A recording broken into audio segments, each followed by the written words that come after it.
जम्मू कश्मीर के हीरानगर सेक्टर के सैदा सुखल गांव में गोलीबारी में आतंकवादी मारा गया। सुरक्षा बल मौके पर रही मौजूद, ऑपरेशन जारी। तो उसके बाद जैसे ये नमूदार हुए इलाके में लोगों ने अपने जैसे इन्होंने कोई एक घर में जाकर कुछ लोगों से पानी वगैरह मांगने की कोशिश की, तो जब लोग दहशत में आए तो उसके बाद जैसे सूचना मिली इसकी, तो यहाँ पर SHO और SDPO की टीम मौके पर पहुंची और चूंकि उसमें एक आतंकवादी ने उन पर ग्रेनेड लॉक करने की कोशिश की और एक्सचेंज ऑफ फायर में वो टेररिस्ट मारा। हिमाचल प्रदेश सरकार में मंत्री मुकेश अग्निहोत्री ने राज्य में 3 विधानसभा सीटों पर आगामी उपचुनाव को लेकर कहा, हिमाचल प्रदेश में सरकार को गिराने का प्रयास हुआ है, लेकिन जो भी राजनीति हुई है उसके बाद से जिन 6 सीटों पर उपचुनाव हुआ है उसमें 4 सीटें हमने जीती है। नहीं, देखिए, हिमाचल प्रदेश में सरकार को गिराने का प्रयास हुआ और तोड़ने का उसको कोशिश होती रही, लेकिन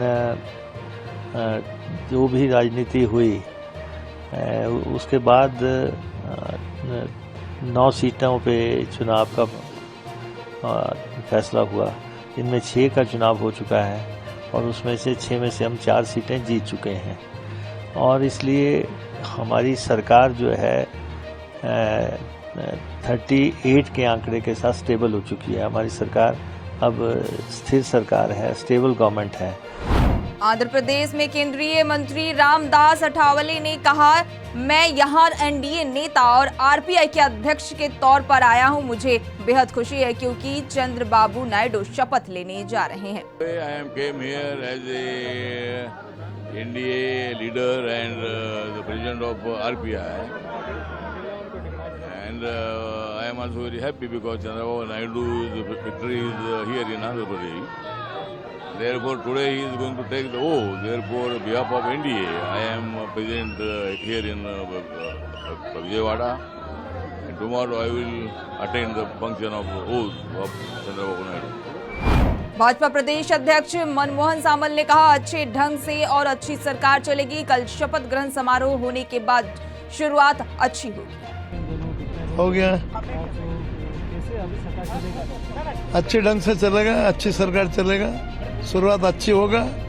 आज वोट टेकिंग कल होने के बाद हर मिनट टू मिनट कार्यक्रम शुरू होगा। उड़ीसा आम जनता का जो अपेक्षा है, हमने जो रिफ्लेक्ट किया है, प्रतिफलन किए हैं संकल्प पत्र में, इसको पूरा कार्यकारी फुल स्टॉप कमा करेंगे, समय सीमा में करेंगे।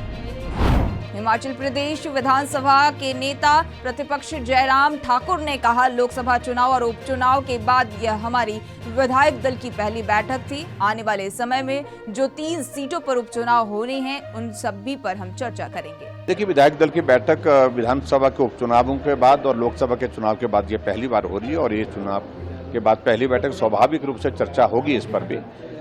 कल नए जो विधायक चुन करके आए हैं उनका कार्यक्रम रखा हुआ है, उनका यहाँ पर शपथ ग्रहण का कार्यक्रम रखा है, उसके लिए वो आएंगे और उसमें पार्टिसिपेशन शायद कुछ लोगों का होगा उसमें। तो इसलिए आज की बैठक में तो प्रमुख रूप से यही चर्चा होगी। आने वाले समय में जो 3 चुनाव की घोषणा हुई उस पर हम विचार करेंगे क्या करना। कांग्रेस सांसद राहुल गांधी के बयान पर भाजपा नेता RP सिंह ने कहा, 2027 दूर नहीं है। वे खुद अमेठी से लड़ने की हिम्मत नहीं कर पाए हैं। उन्होंने रायबरेली जाकर चुनाव लड़ा है। राहुल गांधी के नाम पे थोड़ा कोई वोट पड़ता है। प्रियंका गांधी अगर नाम पक्का हार जाती है। 2029 2027 दूर नहीं है, 2027 आने वाला है।